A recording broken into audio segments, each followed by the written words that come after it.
Oi, gente, que prazer estar aqui com vocês nessa segunda fase do direito administrativo. Sou suspeita porque eu amo essa segunda fase e hoje é um tema muito interessante que é a improbidade administrativa. Esse tema nós vamos ver em 4 blocos e apesar de ser bem curtinho, tá bem condensado para vocês com as principais dicas, os principais enfoques que vocês precisam aí para essa segunda fase. Cada vez mais a OAB tem cobrado improbidade na segunda fase, então abram os olhos para isso. Então, esses 4 blocos, a gente vai resumir tudo o que vocês precisam saber com fim de Tia Núbia para essa prova. O que é improbidade administrativa? Veja, antes de tratarmos a lei de improbidade, o que é improbidade? Improbidade é uma conduta que foge da probidade, que foge do que é correto, que foge do que é probo, que foge do que é leal, do que é transparente para a administração pública. A improbidade administrativa são aquelas ações, são aqueles atos que são cometidos pelo servidor público, e quando eu coloco servidor público, vamos alargar esse rol, o agente público, porque quando a lei de improbidade fala quem pode cometer ato de improbidade, ela coloca o agente público no sentido lato sensu, previsto lá no artigo 2º da lei de improbidade, que é a 8429 de 92. Então, observe só, antes de tratarmos sobre a lei, o que eu quero que você entenda? A improbidade, ela é tratada constitucionalmente no artigo 37, parágrafo 4º da Constituição. E a Constituição trouxe a improbidade para assegurar que aquele agente público, desde o agente político até aquele que exerce transitoriamente, ainda que sem remuneração, sem vínculo, qualquer atividade pública, qualquer função pública, possa responder por atos que fuja da moralidade administrativa. Então, o cunho principal da previsão da improbidade, principalmente em nível constitucional, foi garantir a moralidade, garantir a transparência e a retidão na postura daqueles que trabalham, aqueles que exercem, aqueles que vão, na verdade, exercer uma função pública. Então, essa é a função da improbidade administrativa. Essa é a função de configurar atos como improbo, a fim de aplicar sanção. Observe que quando eu falo de aplicação de sanção a esse agente público, num conceito, a gente tem que esse agente ele pode sofrer tanto sanções funcionais quanto sanções na lei de improbidade administrativa. Isso por quê? Porque o ato de improbidade não é uma mera ilegalidade. Não é um mero desvio de uma conduta reta.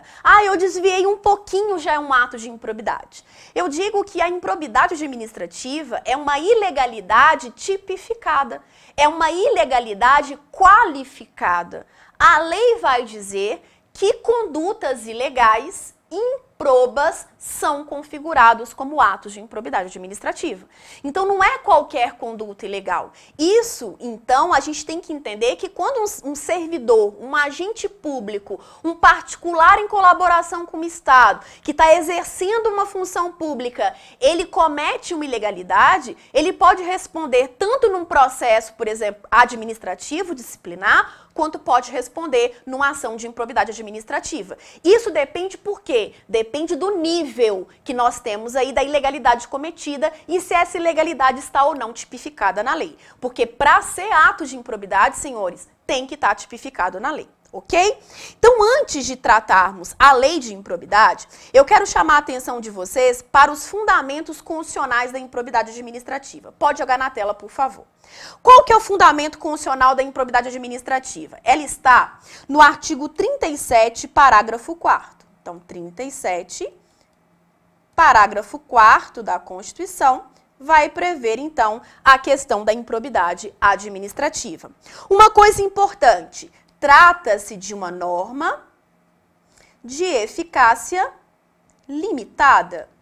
Essa norma, gente, ela só ganhou força depois que veio a Lei 8429 de 92, que é conhecido como Lei de Improbidade Administrativa, que deu operação, processabilidade aos atos de improbidade administrativa, com prazo, tipificando as condutas, legitimados. Eu digo sempre que a Lei de Improbidade é uma das leis mais organizadas que tem. Assim como a gente tem, por exemplo, a Lei do Servidor Público, ela é super organizada, a Lei de Improbidade também ela é super organizada. Ela vem desde a conceituação aos legitimados, a processabilidade e a questão da decadência. Então, ela é super na ordem, não tem como se perder, e é uma lei pequena, então é de fácil leitura aí para vocês. Outra questão do fundamento constitucional é vocês entenderem o quê? A improbidade administrativa tem fundamento na tem fundamento na efetivação da moralidade administrativa. Então, se cair para você numa questão de segunda etapa aí para vocês, a lei de improbidade administrativa, ela tem fundamento em quais princípios constitucionais? Se a gente for ver, gente, todos lá do caput do artigo 37. Mas é com mais ênfase ao princípio da moralidade, porque ela busca o quê? A retidão na prática da função pública, a clareza, a transparência pelo agente público, aquele que exerce uma função pública. Outra coisa importante é que a improbidade administrativa, ela é um ilícito civil. Ilícito civil.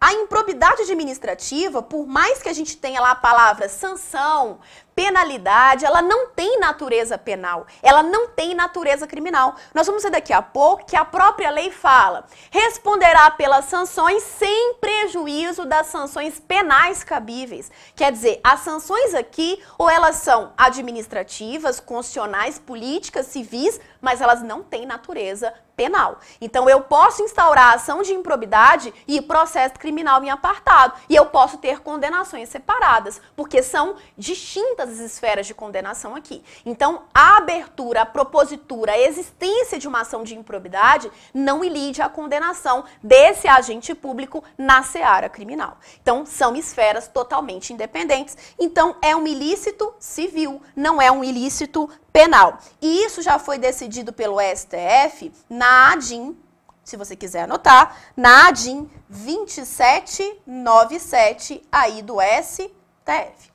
Pode deixar na tela.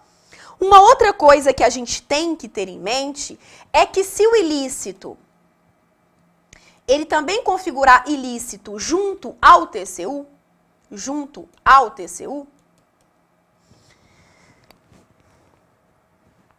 eu posso gerar concomitante processo criminal e a ação de improbidade administrativa. Gente, isso vai seguir a regrinha que nós falamos, né?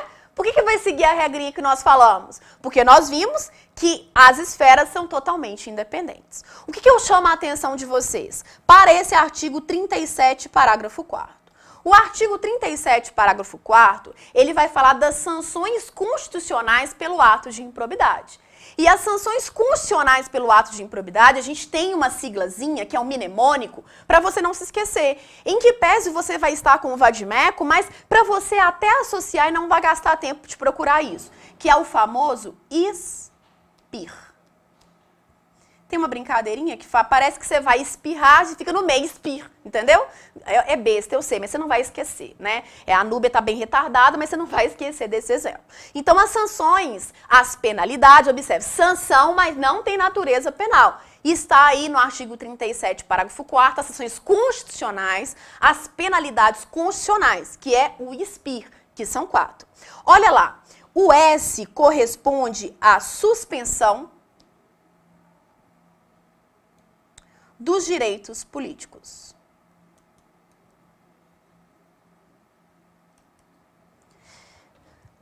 O P, perda da função pública. Indisponibilidade de bens.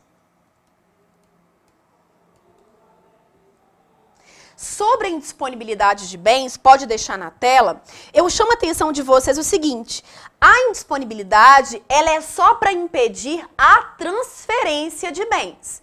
A indisponibilidade de bens é dispensável à comprovação do fumus boniuris e do periculo in mora. Isso é posição, gente, dominante do no STJ. A indisponibilidade de bens é diferente de arresto e sequestro. O arresto e sequestro é quando eu comprovo a dilapidação do patrimônio.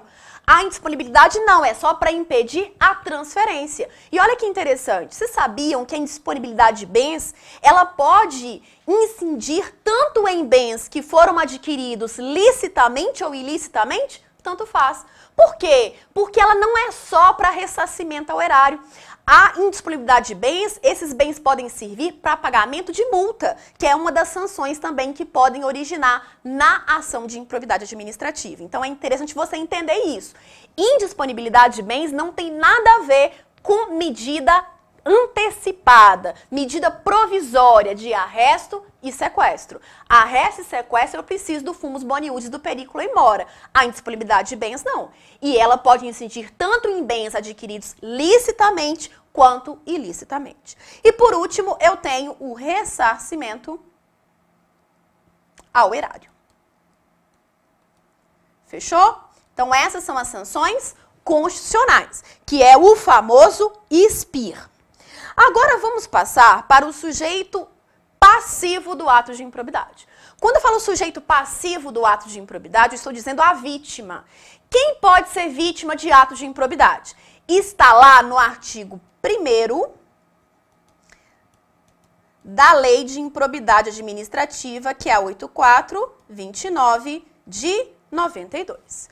Eu vou colocar todos aqui e depois a gente confere na lei para vocês, ok? Vamos ver aqui então. Primeiro eu tenho a administração pública direta, entes federados. Eu tenho também a fase, que é a administração pública indireta, fundações, autarquia, sociedade de economia mista e empresa pública. E eu também tenho empresas que estão previstas no caput, que são diferentes das empresas que estão previstas no parágrafo único. Fechou? Então, eu tenho a administração pública direta, fase e as empresas do caput e a do parágrafo único. Vamos conferir, então, quem pode ser vítima de atos de improbidade administrativa? Quem pode ser vítima? Olha lá. Os atos de improbidade são praticados por qualquer agente público. Observe só que interessante que quando eu coloco qualquer agente público, eu estou colocando a conotação de quem pratica o ato de improbidade. Qualquer agente público. Agora, ele pode praticar o ato de improbidade contra quem?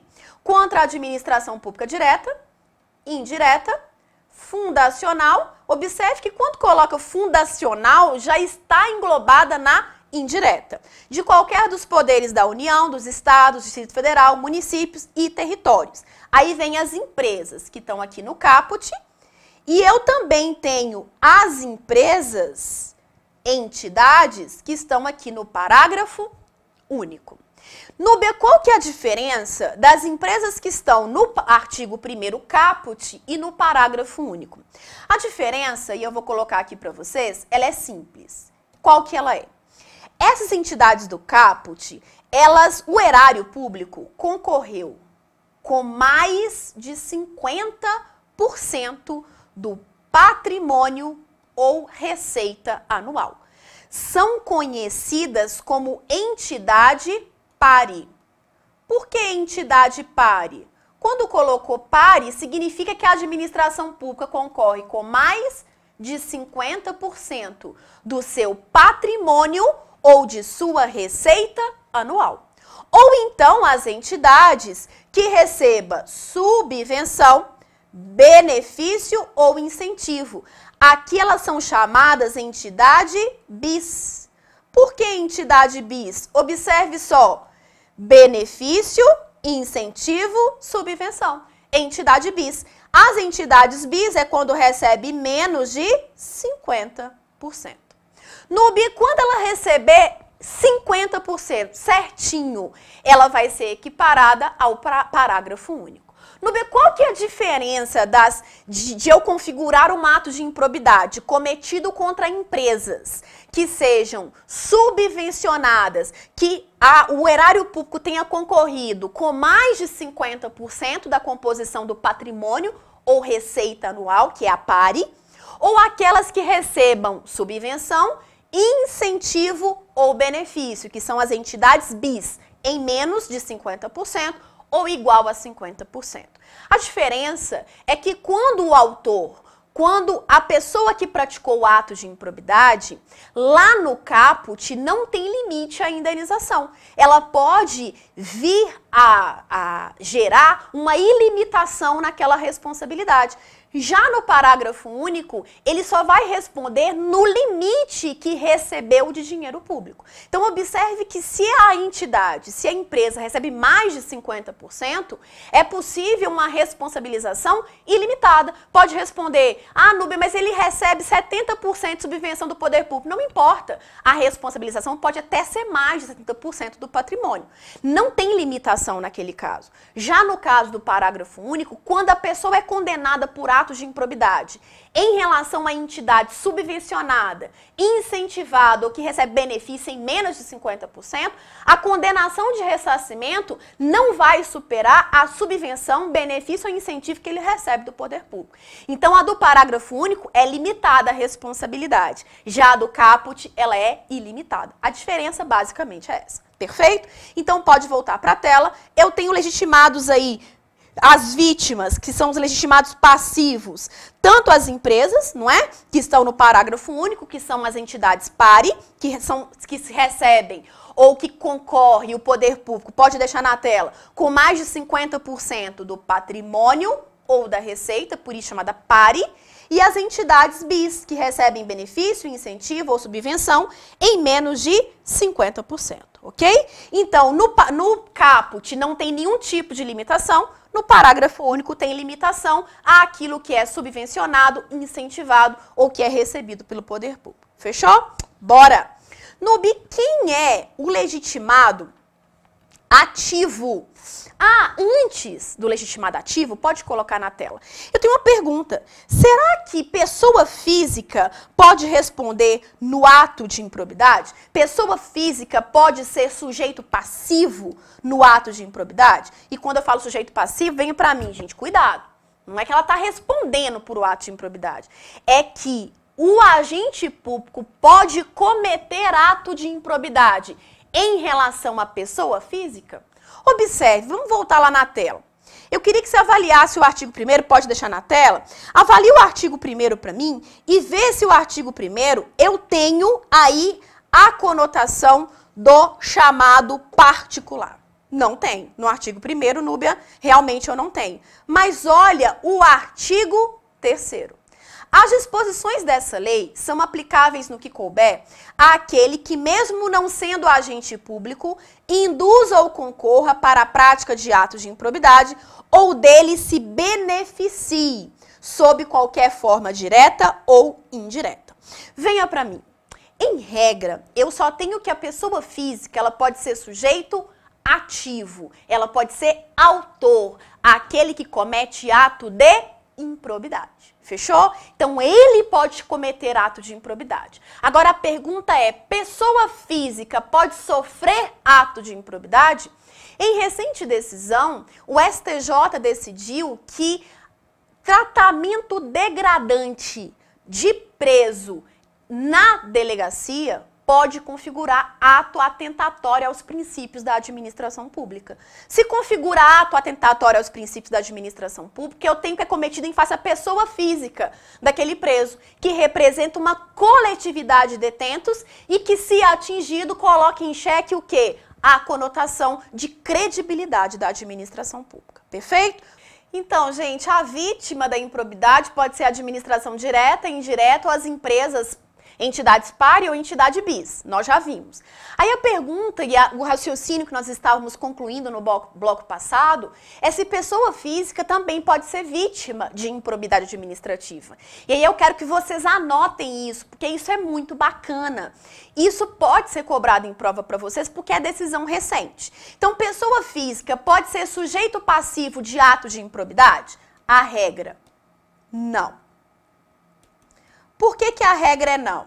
Porque ela não está no artigo 1º aí da Lei 8429 de 92. E o artigo 1º fala quais são as vítimas, e ela não está lá. Ah, Nubia, mas pessoa física pode praticar atos de improbidade? Uma coisa é praticar, autor, a outra coisa é sofrer, vítima, ato de improbidade. Então, a pessoa física pode ser vítima? Em regra, não.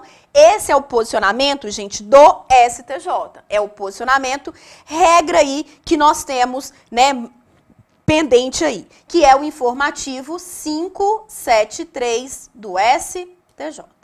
Então, vamos anotar todos os informativos para vocês. Regra, informativo 573 do STJ, pessoa física não pode ser sujeito passivo de improbidade, porque não está especificada lá no rol do artigo 1º. Só que a gente tem uma exceção importantíssima. E eu acredito que essa exceção pode ser sim objeto da sua prova. Exceção. Exceção. Qual que é a exceção? É o informativo 577 do STJ. Esse informativo 577 do STJ, ele fala que tortura de preso em delegacia configura ato de improbidade administrativa prevista no artigo 11 da Lei de Improbidade, que é ato atentatório aos princípios e fere os princípios da administração pública. Então, enquadra-se aí no artigo 11. Então, observe que a gente tem uma única exceção. Informativo 577 do STJ, que é a tortura de preso em delegacia. Então, Núbia, pessoa física pode ser vítima em improbidade? A regra é que não. Só tem uma única exceção, que é o informativo 577. Perfeito? Agora vamos para quem pode cometer ato de improbidade administrativa. Quem é o autor do ato de improbidade? Vamos voltar lá de quem é o autor do ato de improbidade? Eu grifei para vocês. Praticado por qualquer agente público. Olha de amarelo aí na lei. Qualquer agente público. Mas observe que então a regra é que quem vai praticar o ato de improbidade? Ela foi feita para o agente público. Núbia, agente público, o conceito tá onde? Nós já vimos isso aqui. No artigo 2º da Lei de Improbidade, que é a 8429 de 92. Amplo. Agentes políticos, regra, particulares em colaboração, perfeito. Núbia, os particulares, eles podem configurar como autores de ato de improbidade? Os particulares, eles podem configurar e tem um dispositivo só para eles, que é o artigo 3º da Lei de Improbidade. Lá fala, o particular, veja, e aí coloca alguns verbos, que induzir, que concorrer, que se beneficiar. Ele induz, ele concorre e ele se beneficia. Gente, incluindo os dirigentes do terceiro setor, ok? Então, incluindo os dirigentes do terceiro setor, eles podem responder aqui por atos de improbidade administrativa. Eles podem praticar atos e responder, então, por atos de improbidade.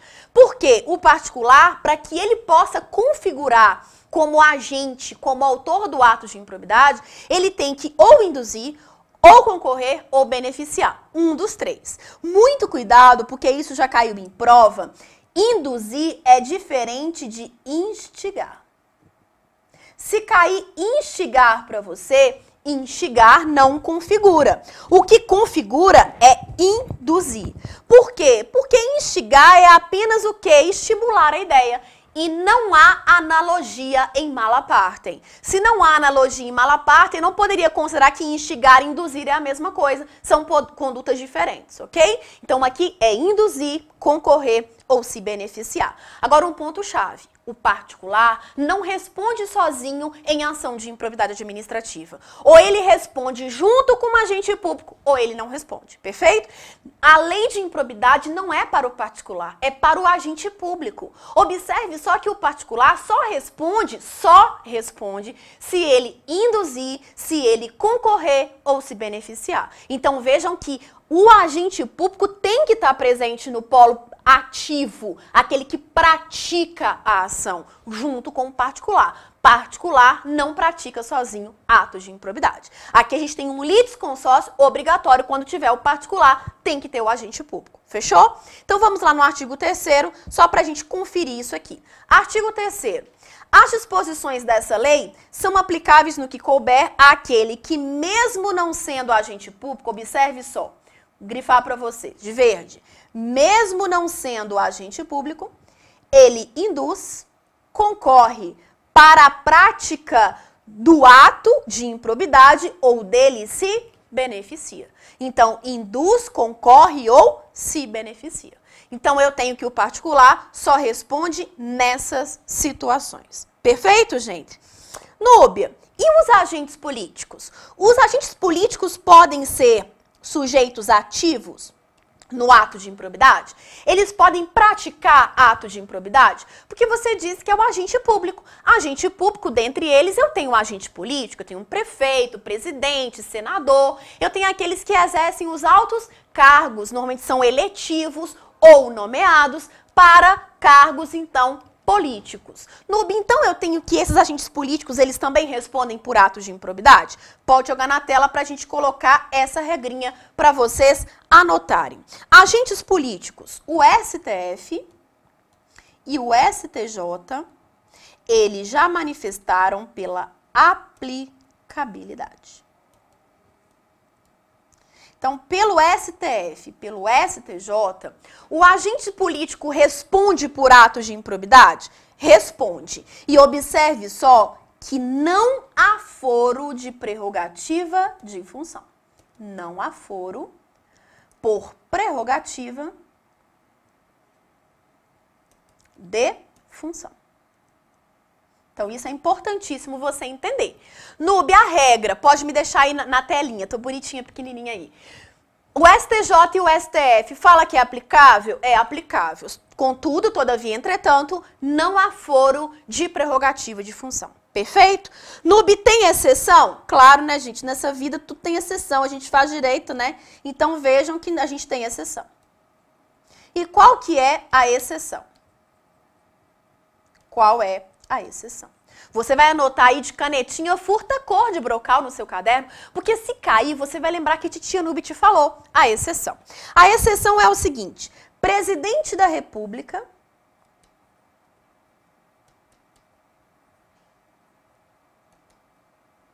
ministros do STF, presidente da República, ministros do STF não respondem por improbidade. Não respondem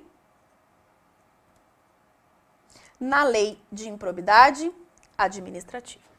Pode deixar na tela, não respondem na lei de improbidade administrativa. Caso vocês queiram anotar, eu tenho o recurso especial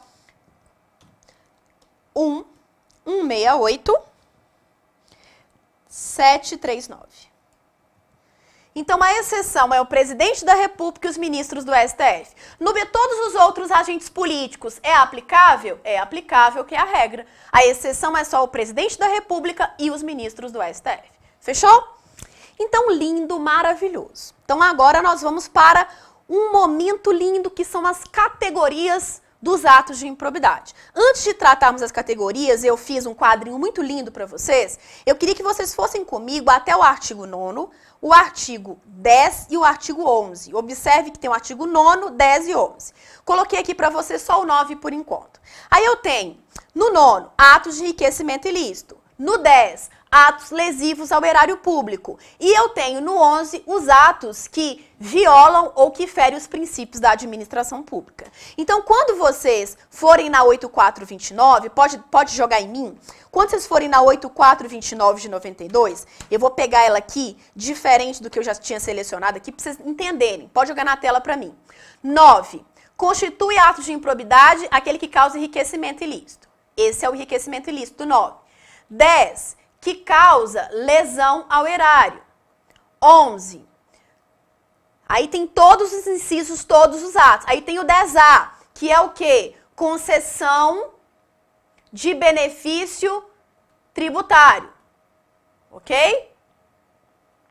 E 11, atenta contra os princípios da administração pública. Então, eu tenho aqui o artigo 9, 10, 10A e 11. Olha que quadrinho fofo que titia Núbia fez para você. Isso aí, gente, pode jogar pra mim? É pra você deitar, abraçar e falar, eu vou decorar você. Nem precisa decorar, eu vou entender você. Então, você vai pegar esses quadrinhos e pronto. Já tá resolvida a questão de improbidade pra vocês e eu fiz alguns quadrinhos aí pra memorizar melhor essa questão de improbidade. Fechou? Então, o que eu coloquei pra você entender o quadrinho? Pode jogar lá. Nas colunas, eu tenho os atos de improbidade. Do 9, enriquecimento ilícito. O 10, lesão ao erário. O 10A, concessão indevida de benefício tributário ou financeiro. E o 11, aqueles que ferem os princípios da administração. Aqui na primeira linha eu coloquei o pressuposto exigível. Vem pra mim. Pressuposto exigível é aquele que não pode faltar para configurar o ato.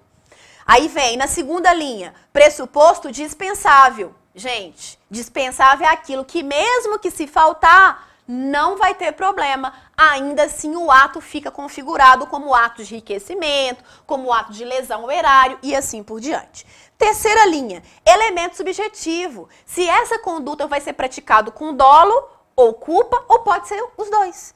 E, por fim, quarta linha, a natureza do tipo. Se é só uma conduta ou se também admite na modalidade omissiva. Então, seus problemas acabaram, porque você faz segunda etapa onde? No Supremo. Então, a gente vai preencher junto esse quadrinho, você vai entender definitivamente e a gente vai passar para as sanções. Fechou?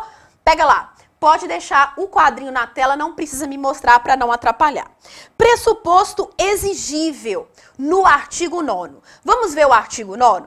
Olha aqui, no artigo 9º, observe, vocês vão pegar aí o vadimeco de vocês, e vocês vão ver, assim como eu, que todas as condutas do artigo 9º, elas têm vantagem patrimonial envolvida. Então, eu tenho uma vantagem patrimonial ilícita. Receber para si ou para outra dinheiro, perceber vantagem econômica, utilizar em obra, serviço particular, veículos ou máquinas, todos os 12 incisos vêm para mim. Ele vai causar uma vantagem ilícita àquele que praticou o ato. Então, ele vai enriquecer-se ilicitamente. Então, o próprio dispositivo fala enriquecimento ilícito. Então, tem uma vantagem ilícita. Esse é um pressuposto exigível. Se não houver enriquecimento ilícito, se não houver vantagem ilícita, não configura enriquecimento ilícito. Eu posso até lesar o erário, mas eu lesei o erário e recebi, então é enriquecimento ilícito. Ah, não, só lesei o erário, só causou prejuízo para a administração, mas eu não recebi nada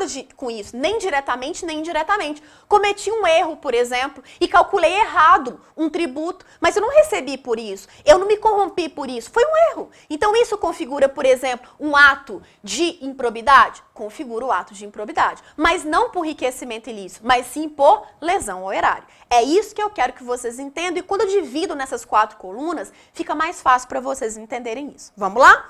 Então, jogando na tela aqui. 9º, pressuposto exigível. O pressuposto exigível, eu tenho o quê?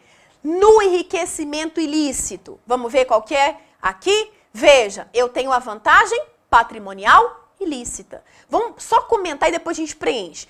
Pressuposto dispensável no enriquecimento ilícito. Vem para mim.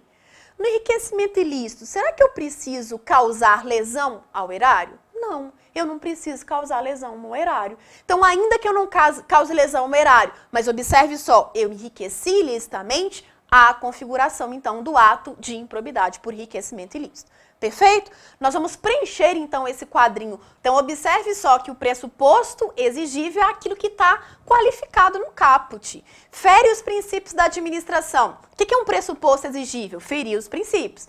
Preciso ter enriquecimento ilícito ou lesão ao erário? Não necessariamente. Pode ser que aconteça, mas não é um requisito exigível. Ele pode ser por consequência. Então, raciocinando assim, fica fácil vocês matarem qualquer questão. Pode jogar na tela e a gente vai preencher finalmente o nosso quadrinho, não precisa me mostrar. Então, pressuposto exigível no enriquecimento ilícito é a vantagem patrimonial ilícita.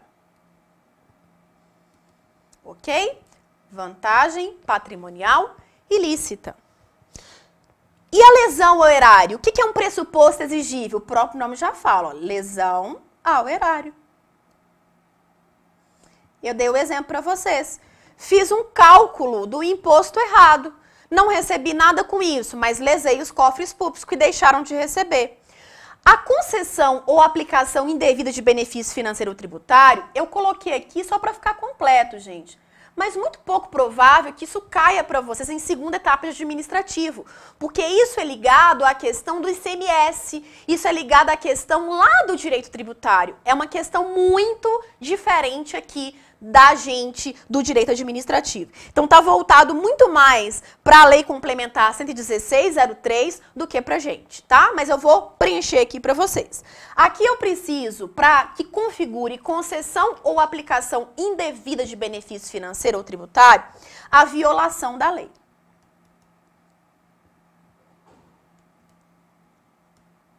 Núbia, que lei?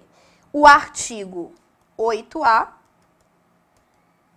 da Lei Complementar 116/03. É bem específica do direito tributário. Pressuposto exigível, ferir princípio da administração pública. Por exemplo, se eu vou lá então e torturo um preso na delegacia, eu tenho a configuração de que isso provocou lesão ao erário? Não. Isso provocou enriquecimento ilícito? Não. Mas feriu o princípio da administração pública, de legalidade, moralidade e outros princípios. Então vejam que diante disso, eu sei qual que é o pressuposto dispensável no artigo 9º. Qual que é o pressuposto dispensável? Lesão ao erário.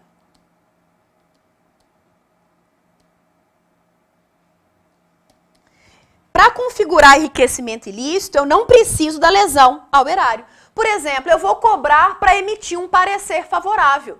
Isso pode não causar lesão ao erário público, mas causou o quê? Enriquecimento ilícito. Qual que é o pressuposto dispensável no lesão ao erário? Ao contrário, enriquecimento ilícito. O exemplo que eu já dei para vocês. É dispensável.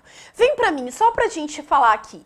Quando eu coloco dispensável, gente, que pode ter ou não. Se tiver, ótimo, mas se não tiver, não vai fazer falta, entendeu? Então, pode ser que quando eu pratico um ato de enriquecimento ilícito, eu também cause lesão ao erário. Mas a lesão ao erário não é um requisito exigível. Pode voltar para a tela.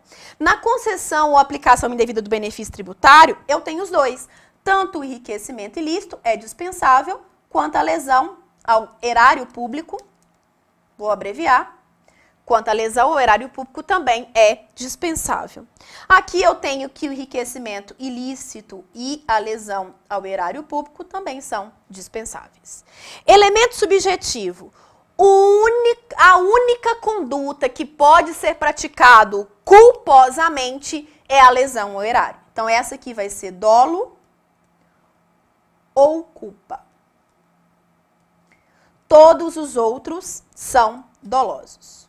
Dolo, dolo e dolo. E natureza do tipo? Essa só conduta comissiva, só por ato que eu enriqueço ilicitamente. Até porque ele é dolosa, né, gente? Não tem como ter dolo por omissão. Conduta omissiva ou conduta comissiva, para o 10. Então, no 10 eu tenho tanto conduta comissiva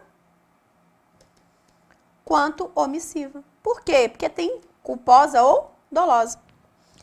Aqui eu tenho a conduta omissiva, Aqui eu posso ter omissiva ou comissiva. Toda hora passando. E aqui eu também posso ter comissiva ou omissiva. Então, me dá um exemplo. Lesão fere princípio à administração pública e, portanto, meu ato configura ato de improbidade no artigo 11.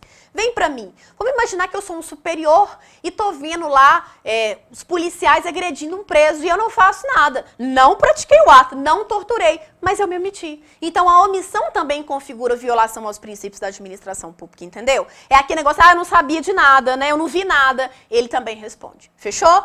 Olha que quadrinho lindo. Pode colocar aí. Isso aí você já mata muitas questões. Mas sabe o que cai também? Vem pra mim. O próximo quadrinho, que são as sanções. E as sanções não tem erro, não precisa desesperar. Vem pra tela. Elas estão todas no artigo 12. O artigo 12 vai colocar todas as sanções de acordo com cada artigo. Olha pra vocês verem. 12. Independente das sanções penais, civis e administrativas previstas em legislação específica, está o responsável pelo ato de improbidade sujeito às seguintes combinações, que podem ser aplicadas isoladas ou cumulativamente. Vem para mim. Então, não tem natureza penal, porque independente das sanções penais que possam ser aplicadas. E mais, as sanções aqui, elas podem ser aplicadas cumulativamente entre si ou isoladamente. Então, eu pego as sanções do artigo 12. Tem 5 sanções lá, o inciso 1, eu aplico as 5, aplico 3 ou aplico 1. O que eu não posso fazer é aplicar as sanções de incisos diferentes. O artigo 12.1 é para as condutas do artigo 9º. O artigo 12.2 para as condutas do artigo 10. E do artigo 12.3 para as condutas do artigo 11. Eu não posso fazer uma substituição entre eles. O sujeito praticou uma conduta que feriu o princípio da administração, então está em curso no artigo 11. Eu não posso aplicar as sanções do artigo 12.1. Eu tenho que aplicar as sanções do artigo 12.3, que é específico para essa conduta que foi praticada pelo agente. Então, quando fala que pode aplicar cumulativamente, é as sanções daquele inciso. Não há cumulativamente entre incisos diferentes. Exceto, obviamente, gente, se o ato configurou lesão, configurou enriquecimento ilícito e violação aos princípios da administração. Aí eu vou responder pelo mais grave, que é enriquecimento ilícito. As sanções mais graves são de enriquecimento ilícito. Então, se eu enriqueci ilicitamente e também violei princípios da administração, eu vou sempre pegar as sanções mais graves que estão no artigo 12, inciso 1. Então, o enriquecimento, ele traz as lesões, as sanções mais graves. Então, se por acaso acumular, eu vou pegar as sanções de enriquecimento ilícito. Fechou? Vamos ver aqui então, olha. 12.1. Na hipótese do artigo 9º, tá vendo? Aí vem perda de bens, perda da função pública, suspensão dos direitos políticos, nós vamos ver tudo isso aí. 12.2, 10. 12.3, 11 e 12.4, 10A. Que eu duvido muito que vai cair porque é matéria tributária. Mas eu vou preencher também um quadrinho para vocês ficarem com um quadrinho bem completo. Nube, eu preciso decorar? Claro que não, por 2 motivos. Primeiro, que nós vamos preencher junto o quadrinho. Segundo, que você vai estar com um vadimeco aí, né, para fazer a sua segunda fase. Mas esse quadrinho, ele serve para você fazer qualquer outro concurso na vida. Então, fez um outro concurso, vai cair em probidade administrativa, você pode pegar esse quadrinho que ele vai te ajudar bastante, perfeito? Então, vamos lá para preencher esse nosso quadrinho fantástico. Quais que são os tipos de sanções? Pode deixar aí, não precisa me mostrar. Se é sanção, então, se está no artigo 9º, eu sei que do artigo 9º, vou colocar aqui, está no artigo 12, inciso 1. Do 10 está no 12, 2. Do 10A está no 12, 4. E do 11 está no 12, 3. Não precisa decorar, o próprio dispositivo já te fala isso. Fechou? Então, vamos preencher esse quadrinho aqui. Primeiro, a perda de bens e valores ilícitos? Sim, aqui sim. Núbia, lesão ao erário? Sim, se houver enriquecimento ilícito. Se houver enriquecimento ilícito. Lembra que eu falei para vocês que o enriquecimento ilícito, ele era dispensável? Então, pode ter acontecido uma situação, pode vir para mim, que eu causei lesão ao erário e ainda enriqueci. Então, vai haver perda de bens e valores ilícitos? Se houve lesão junto com enriquecimento, com certeza. Pode voltar para a tela. Na concessão e aplicação indevida de benefício tributário, isso não é aplicável. Não é aplicável, a lei não fala. Aqui, não se aplica. Não se aplica. Não se aplica, exceto se houver acréscimo patrimonial. Mas não é um pressuposto exigível que há acréscimo patrimonial. Ressarcimento de danos, sim. Se for o caso de enriquecimento ilícito, mais lesão ao erário público. Fechou? Ressarcimento aos danos ao erário, aqui com certeza, né, gente? Porque lesão ao erário, ele pressupõe que haja o ressarcimento do dano que foi provocado. Então, eu lesei o erário público. O que eu quero em prima facie? O ressarcimento dos danos ao erário. Então, vejam que aqui o ressarcimento dos danos, ele é figura central da lesão ao erário no artigo 10. Aqui não se aplica e aqui sim, se houver lesão ao erário público. Tudo condicionado se houver lesão ao erário público. Perda da função pública, em todos eles há. Perda da função pública. Se você olhar o artigo 12, 1, 2, 3 e 4, todos prevêem perda da função pública. Fechou? Prosseguindo. Multa civil, Núbia, prevê, aqui é de até 3 vezes o valor do enriquecimento ilícito. Aqui é de até 3 vezes o enriquecimento ilícito. Aqui é de até 2 vezes a lesão ao erário público. Na concessão de indevida ou aplicação indevida de benefício financeiro ou tributário, aqui é até 3 vezes a concessão. E aqui é até 100 vezes, o valor da remuneração. Por que remuneração? Vem para mim, porque se fere os princípios da administração, eu não preciso que tenha lesão ao erário e nem enriquecimento ilícito. Então, qual que seria o parâmetro? O parâmetro não é nem enriquecimento ilícito, nem a lesão. Por quê? Porque são pressupostos dispensáveis. Qual que é um pressuposto, então, que sempre vai ter? A remuneração do agente. Então, é 100 vezes o valor da sua remuneração. Tem sentido, né, gente? Volta pra cá. Suspensão dos direitos políticos. Vai haver a suspensão dos direitos políticos? Aqui eu tenho de 8 a 10 anos. Aqui eu tenho de 5 a 8 anos.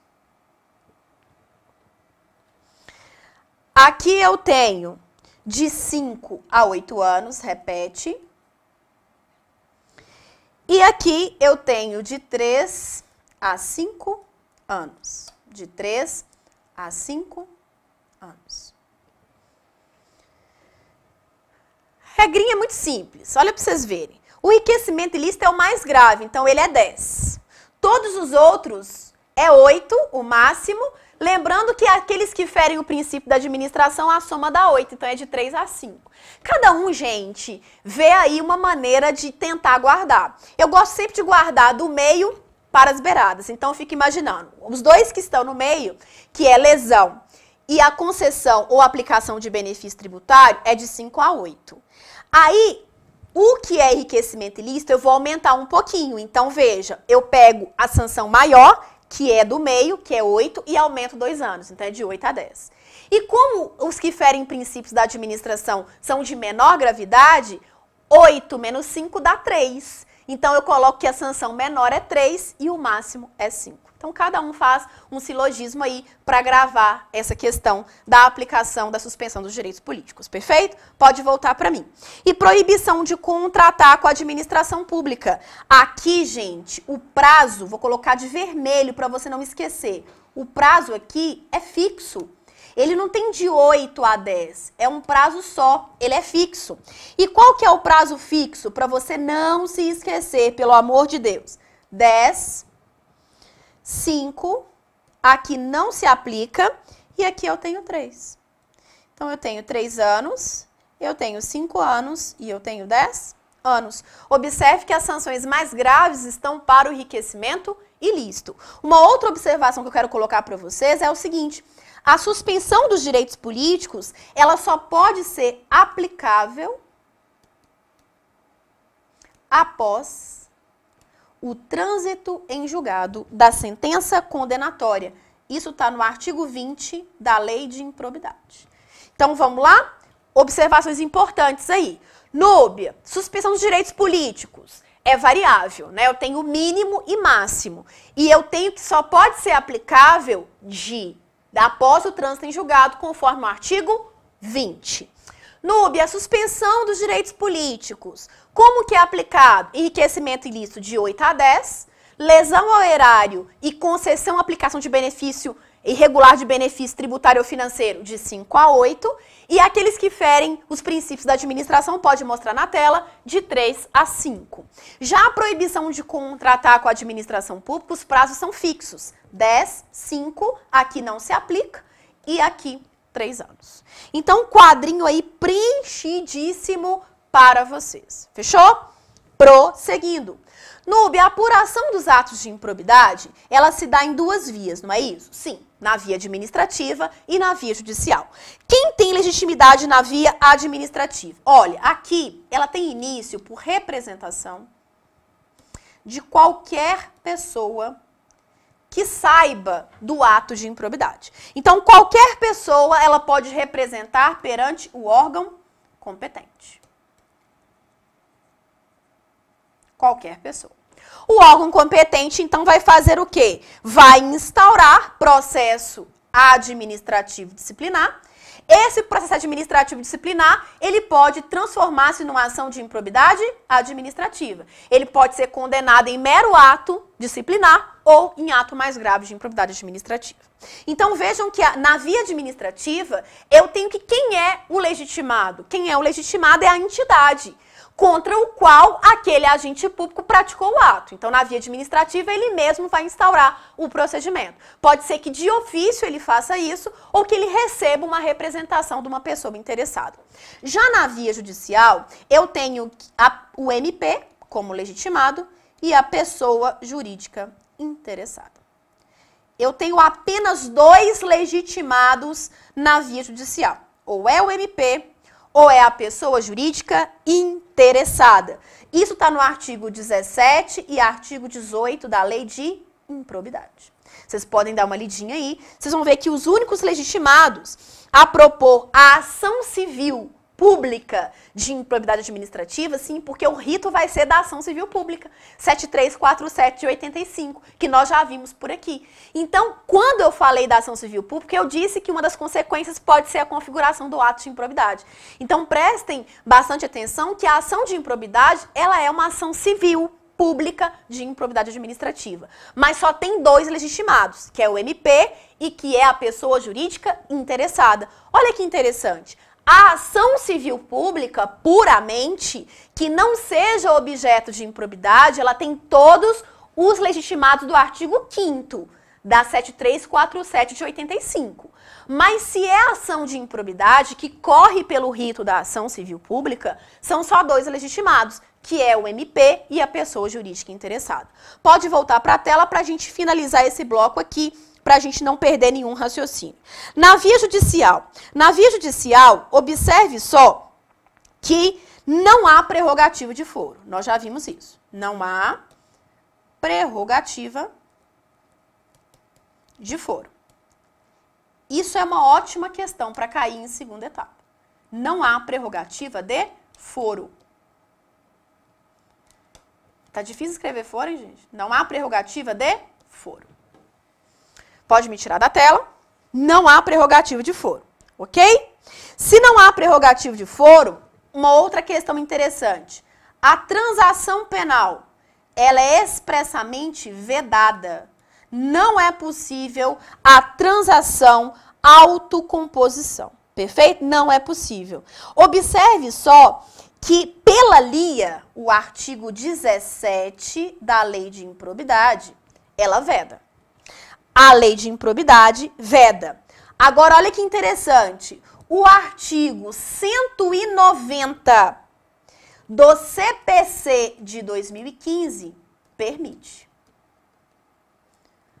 Olha que interessante, eu estou colocando aqui para vocês para a gente encerrar esse bloco. Núbia, a transação, ela é permitida na lei de improbidade administrativa? Na via judicial é permitido transacionar? Pela lei de improbidade, no artigo 17, é expressamente vedado. Mas o novo CPC, no artigo 190, diz que é permitido. Núbia, e aí eu respondo o quê na hora da prova? Depende de como te perguntarem. Se for conforme a lei de improbidade, é vedado. Conforme o CPC, é permitido, porque o CPC ele tem aplicação subsidiária. Último ponto aí, para a gente finalmente, juro, encerrar esse bloco, é falar o que mais aqui para vocês. A absolvição criminal por negativa de autoria. Negativa de autoria. A absolvição criminal por negativa de autoria ou ausência de materialidade,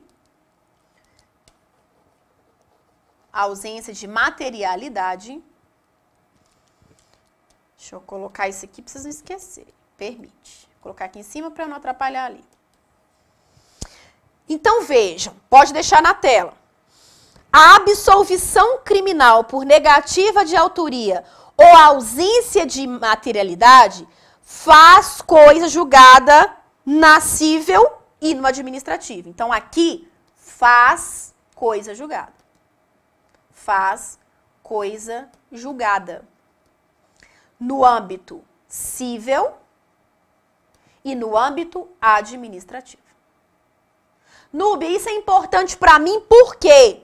É importante para você por quê? Porque impede a condenação do agente em ato de improbidade.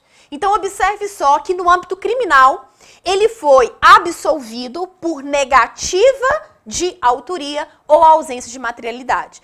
Você não disse que as vias são totalmente independentes? Que mesmo que haja um processo criminal, eu posso ter uma ação de improbidade administrativa? Pode, mas isso é uma exceção. Se houver a absolvição na seara criminal por negativa de autoria e a ausência de materialidade, vejam, são só essas duas situações.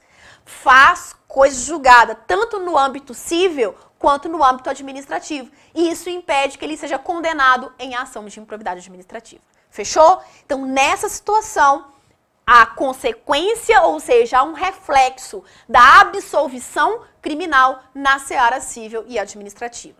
Não foi por negativa de autoria, não foi por ausência de materialidade, foi outra coisa.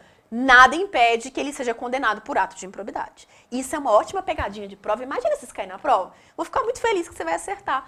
E aí tem 3 pontos ainda que eu gostaria de tratar com vocês dentro dessas questões da ação judicial, que eu acho importantíssimo vocês saberem que pode cair para você em forma de questão ou até mesmo, né, numa peça que possa ser cobrada. Primeiro ponto é você pensar o seguinte, pode colocar na tela.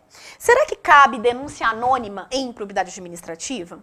O STJ já pacificou o entendimento de que só é possível denúncia anônima se ela trouxer elementos irrefutáveis,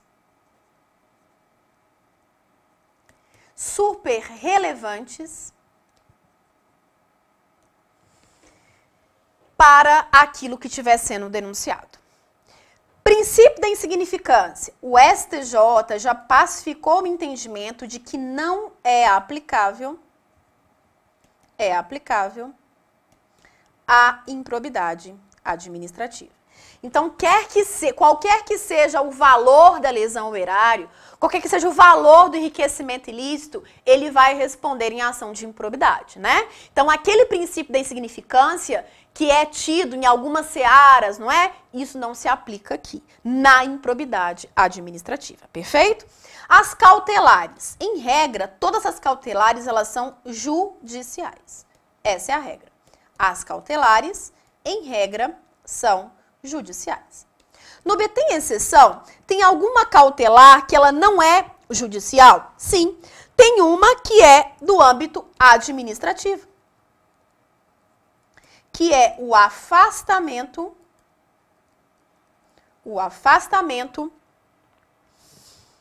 do agente público. Do agente público. Pode deixar na tela. Observe só que a ação de improbidade ela pode ter início tanto no âmbito administrativo quanto judicial. No âmbito administrativo, eu posso ter uma cautelar de afastamento do agente público. Esse afastamento, ele é com remuneração e sem prazo determinado, ok? Ele é sem remuneração, deixa eu anotar aqui, perdão, gente, ele é com remuneração,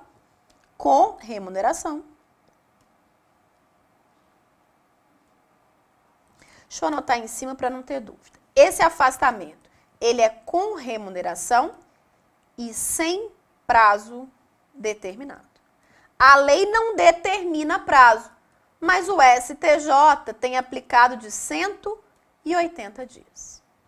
Então, para ficar claro, a lei não determina o prazo, mas o STJ tem utilizado uma baliza razoável de 180 dias. Fechou? Beleza! E a prescrição da lei de improbidade administrativa? Núbia, como que prescreve? A prescrição, ela está aí no artigo 23. Vamos lá? Se você pegar o artigo 23 do seu VAD, você vai ver que está aí a prescrição. Olha, inciso 1, 2 e 3. 5 anos, término do exercício do mandato, cargo, comissão, função de confiança, prazo prescricional previsto em lei específica e até 5 anos da apresentação de administração pública da prestação de contas. Tá aí no artigo 23. Para você preencher o quadrinho, eu coloquei aqui 4, que é o que mais cai em prova. Então, a prescrição, quando o autor, ele for exercente de mandato eletivo, por exemplo, né, um vereador, um prefeito, cargo em comissão ou função de confiança. Qual que é o prazo? 5 anos. 5 anos. A contar de quê? Do fim do vínculo. A contar do fim do vínculo. Núbia, e se for mandato sucessivo? Se for mandato sucessivo, se for sucessivo, conta-se do último mandato. Fechou? Do último mandato. Colocar de cor diferente para variar aqui, para você não confundir. Núbia, se for cargo público efetivo ou emprego público, é o mesmo prazo da pena de demissão. No caso do âmbito federal, está previsto no Estatuto 8.112 de 90, é o mesmo prazo para a pena de demissão, que é no prazo de 5 anos. Ok? Entidade pare ou entidade bis. O pare, vocês lembram que é mais de 50. Do patrimônio de renda. E do bis, benefício, incentivo, subvenção, menor ou igual a 50. Essas entidades, se foi cometido por eles, 5 anos, colocar de outra cor, né? Verdezinho, 5 anos. Só que a contagem aqui é a contar da prestação de contas. Vamos imaginar que um diretor, um presidente de uma OSC, ele comete um ato de improbidade, que é um terceiro setor, não é? Então, qual que é o prazo prescricional? 5 anos a contar da prestação de contas. E o último aí que nós vamos colocar de roxinho, particular, terceiro que atua junto com o agente público. Lembra que o particular, ele só pode ser parte se ele atuar junto com o agente público. Qual que é o prazo prescricional? O mesmo do agente público. O mesmo do agente público. O mesmo do agente público. Fechou? Excelente. Então, nós temos aí todas essas conotações aí. Pode voltar para mim. E antes de encerrarmos esse bloco, eu acho interessante, porque os alunos sempre me perguntam, porque olha para vocês verem, nós vimos o que é um ato de improbidade, nós vimos as condutas que configuram a improbidade administrativa, enriquecimento ilícito está no 9, lesão ao erário público está no 10, concessão ou aplicação irregular de benefício ou vantagem tributária está no 10A, e atos que ferem os princípios da administração pública está no 11. E as sanções estão previstas todas no 12. Nós fizemos um quadrinho para os requisitos das condutas, fizemos um quadrinho para as sanções e um quadrinho para a prescrição. Então isso são os requisitos básicos, são as informações necessárias que vocês precisam saber da improbidade administrativa. Só que os alunos sempre me perguntam, Nubia, qual que é a diferença entre a lei de improbidade e a lei anticorrupção? Será que eu posso ter uma dupla penalização? O agente responder tanto na lei de improbidade quanto na lei anticorrupção? Gente, são leis totalmente diferentes, foram feitas para pessoas totalmente diferentes. Para começar, a lei de improbidade ela é feita para o agente público. Tanto é que o particular só responde por quando ele age em conluio, quando ele vai o quê? Se beneficiar, quando ele vai, então, praticar aqueles atos que estão no artigo 3º. Então, vejam que quando ele pratica os atos do artigo 3º, eu tenho condição de penalizar o particular junto com o agente público. Mas a lei de improbidade foi feita para o agente público. Já a lei anticorrupção, como eu não tinha possibilidade de penalizar o particular, a despeito dele estar junto com o agente público, foi em 2013 editada a lei para que houvesse a penalização de pessoas jurídicas que, contratando com a administração pública, praticassem atos de corrupção. Essa lei é específica para essas pessoas que contratam com a administração pública e nesse contrato com a administração, elas praticam atos de corrupção. Observe só que interessante, que diferentemente da lei de improbidade administrativa, que as condutas estão em 3 dispositivos, os atos que configuram atos de corrupção, segundo a lei anticorrupção, estão no artigo 5º. Os atos lesivos à administração pública estão no artigo 5º. Lá nem fala atos de corrupção, fala atos lesivos. E da mesma forma que a lei de improbidade, tem 2 níveis de aplicação de sanção, tanto administrativo quanto judicial. Só que lá na lei anticorrupção é um pouco diferente, porque as sanções administrativas, elas são um pouco diferentes das sanções judiciais. Então, o que eu pensei? Fazer um quadrinho comparativo para vocês, porque aí vocês não ficam mais com dúvida das diferenças entre a LIA, que é a lei anticorrupção, e a lei anticorrupção empresarial, que é a LACE, Lei Anticorrupção Empresarial. Vamos ver? Pode jogar na tela. Então, eu tenho lei de improbidade, lei anticorrupção. Pode deixar na tela, não precisa me mostrar. Quando eu tenho essas duas leis, a lei de improbidade e a lei anticorrupção, primeiro eu tenho que lembrar para vocês qual que é o dispositivo legal. A previsão legal, nós já sabemos, aqui eu tenho a 8429 de 92. Já a lei anticorrupção, ela está prevista na 12846 de 2013. Qual que é a finalidade da lei anticorrupção? É diferente da finalidade de improbidade administrativa. Aqui eu viso reprimir os atos improbos praticados por agentes públicos ou particulares em conluio com o agente público. Lembrando que o particular não responde sozinho. Já a lei anticorrupção, ela visa combater os chamados atos lesivos à administração pública que estão no artigo 5º da lei. Lá no artigo 5º tem um rol que fala isso. Querem ver?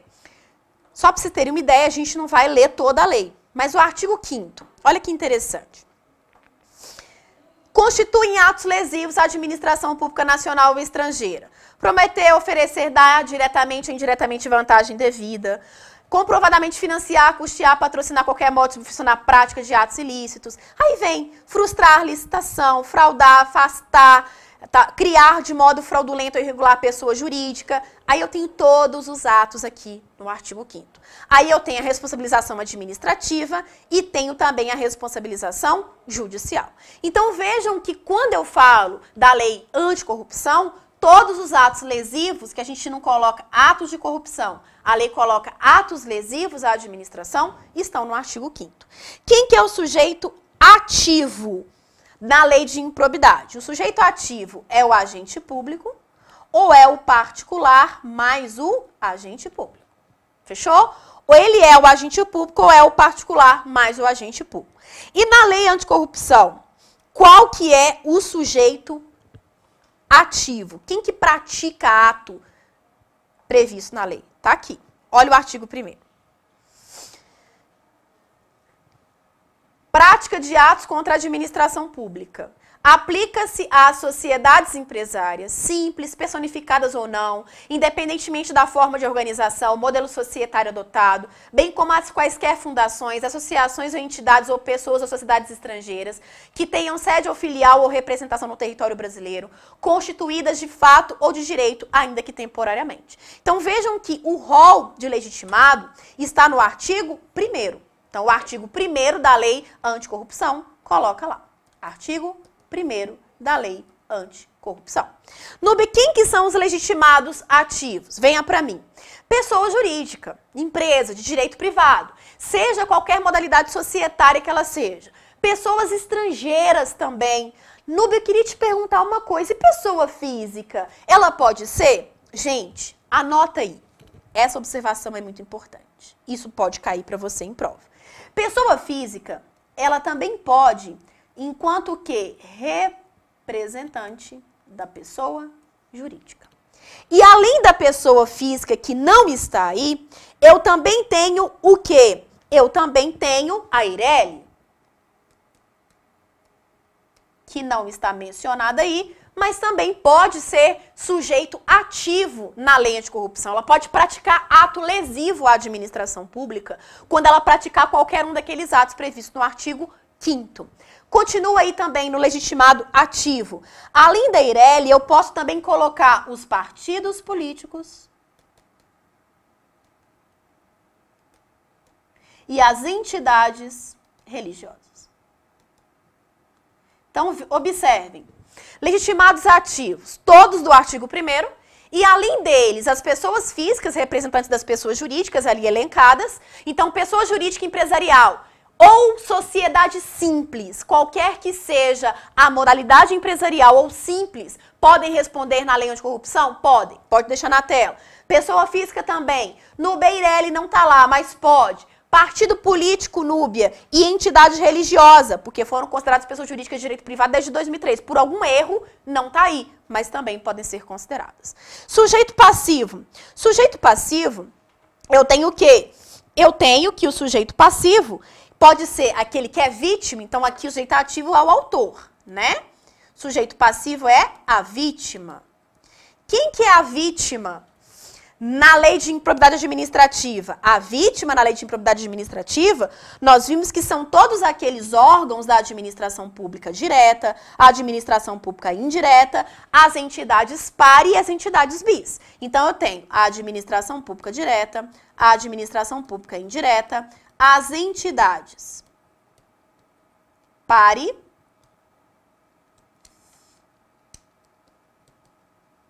e as entidades bis. Elas podem ser sujeitos passivos, ok? Núbia, aqui também os mesmos órgãos da administração pública, os mesmos órgãos da administração pública que nós colocamos ali, administração pública direta, indireta, entidades, todos podem ser. E além disso, eu tenho as organizações internacionais, que a própria lei fala isso. Organizações internacionais. As organizações internacionais também podem ser parte aí, sem o menor problema. Fechou? As organizações internacionais, como o Mercosul, Banco Mundial e aí por diante. Fechou? Continuando. Núbia, as condutas. Quais condutas configuram atos de improbidade administrativa? Artigo 9º, que é o enriquecimento ilícito. Artigo 10, lesão ao erário, e o artigo 11, que é violar os princípios da administração pública. E na lei anticorrupção, estão todos no artigo 5º. Todos no artigo 5º. Fechou? Todos aí para vocês no artigo 5º, um rol aí taxativo. Sanções da lei de improbidade está no 12.1 para o 9. No 12.2 para o 10. No 12.3 para o 11. E no 12.4, perdão, para o 10A. E na lei anticorrupção empresarial, as sanções, vocês vão ver que elas estão escalonadas onde? Elas estão escalonadas de modo a saber. Aí eu coloco lá, presentes, as sanções administrativas, tanto no artigo 5º, no artigo 17, no artigo 19, eu vou ter as sanções específicas aqui. Dentre elas, eu vou ter, por exemplo, dissolução compulsória. Quer ver? Deixa eu jogar aqui na tela para vocês. A 12.846. Aí eu venho aqui, aí eu venho, olha, da responsabilização administrativa. Artigo 6º fala das penalizações administrativas. Multa, aí vem. Processo de responsabilização judicial. Aí eu venho o artigo 19, quer ver? 17 e judicial. 18, tá vendo? E 19, perdimento de bem, suspensão ou interdição. Então, em resumo, eu vou ter que as sanções elas estão no artigo 6º e no artigo 19. No artigo 6º são as sanções administrativas e aqui são as sanções judiciais. Lembrando que uma não prejudica a aplicação da outra. Então aqui eu tenho as sanções judiciais. Fechou? Finalizamos. Venham para mim. Lindo, lindo, lindo. Tá aí para você tudo o que você precisa saber sobre a lei de improbidade administrativa e ainda fizemos um comparativo aí com a lei anticorrupção empresarial. Não acredito que a lei anticorrupção vá cair para você, mas enfim, não é? Você já tem uma noção e vê que não há uma dupla penalização. São searas totalmente diferentes. Perfeito? Voltamos então no nosso próximo encontro para ver outros tópicos, tantos aí para a nossa segunda fase. Grande beijo para vocês!